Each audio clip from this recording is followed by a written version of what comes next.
भारतीय दंड संहिता में आईपीसी की धाराओं में देशकाल और परिस्थिति के अनुसार बदलाव होना चाहिए और आज़ादी के अमृत महोत्सव पर देश की सरकार से कानून के प्रावधान में ज़रूर बदलाव को लेकर समाजसेवी और हाईकोर्ट अभिभाषक अशोक गोयल ने पीएम नरेंद्र मोदी को एक पत्र लिखा है। समाजसेवी गोयल भारत को विश्व गुरु बनाने के संकल्प के साथ आईपीसी कानून में ज़रूरी बदलाव को लेकर पुरजोर आवाज़ गणतंत्र दिवस पर उठा रहे हैं। देखिए ये खास बातचीत।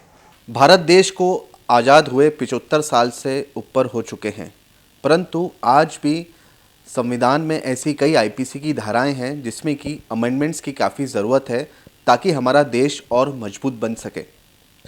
जी हाँ, इसी के लिए वरिष्ठ समाज सेवी अशोक गोयल जी ने प्रधानमंत्री नरेंद्र मोदी के नाम से एक पत्र लिखा है जिसमें कि वे आईपीसी की धाराओं में अमेंडमेंट्स की मांग कर रहे हैं।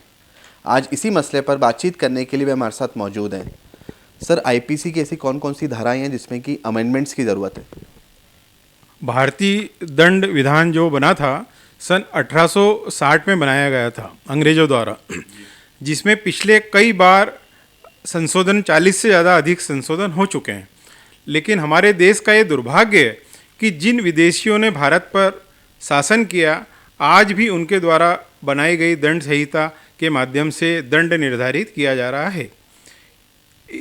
इन अंग्रेज़ों ने जिस समय भारतीय दंड संहिता का निर्माण किया था, उनकी भावनाएं भारतीयों के प्रति द्वेषपूर्ण रहती थी। तो दंड संहिता का निर्माण करते समय दंड संहिता का निर्माण भी ऐसा किया ताकि उनको कठोर दंड मिल सके, और वो इस टाइप से होते थे कि वो दंड से बाहर ही नहीं आ पाते थे।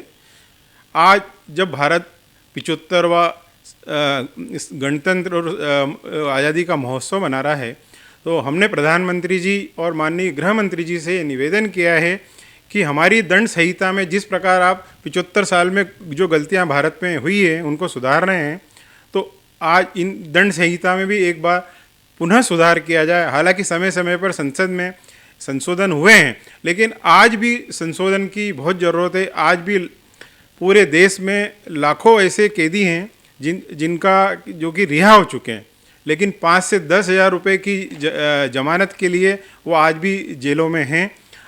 आज संशोधन करके माननीय प्रधानमंत्री जी, गृह मंत्री जी कोई ऐसा संशोधन करे जिससे वो सज़ा काट चुके कैदी जेल से बाहर आ सकें और भारत फिर ये कह सके कि भारत विश्व गुरु बन सके।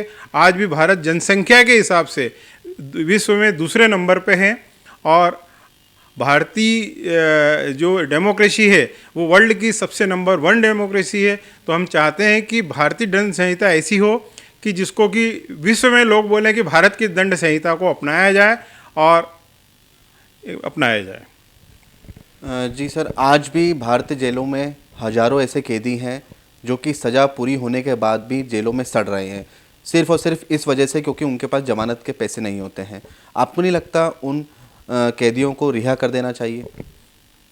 ये एक ऐसा मसला है जिस पर भारत शासन के निर्णय ही मान्य होंगे। भारत शासन जेलर को या प्रशासनिक अधिकारियों को अधिकार दे सकते हैं कि ऐसे व्यक्ति जो कि जिनकी सज़ा खत्म हो चुकी है उनको 5-10 हज़ार की जमानत माफ़ करके और उनको रिहा करें ताकि वो बाहर आके उनका सुखमय जीवन जी सके। क्या लगता है आपको, आईपीसी की धाराओं में अमेंडमेंट्स करने के बाद क्या वाकई में हमारी जो कानून व्यवस्था है वो मजबूत हो पाएगी? कानून व्यवस्था में आज भी मोटर व्हीकल एक्ट ऐसा है जिसमें कि किसी को भी कितने एक्सीडेंट हो जाते हैं और सज़ा हो नहीं पाती है। तो व्हीकल एक्ट में भी हालांकि सुधार हुआ है, संशोधन हुआ है, लेकिन उसको लागू करने के लिए हमारा भारत सरकार और केंद्र राज्य सरकार को स्ट्रिक्ट एक्शन लेना चाहिए।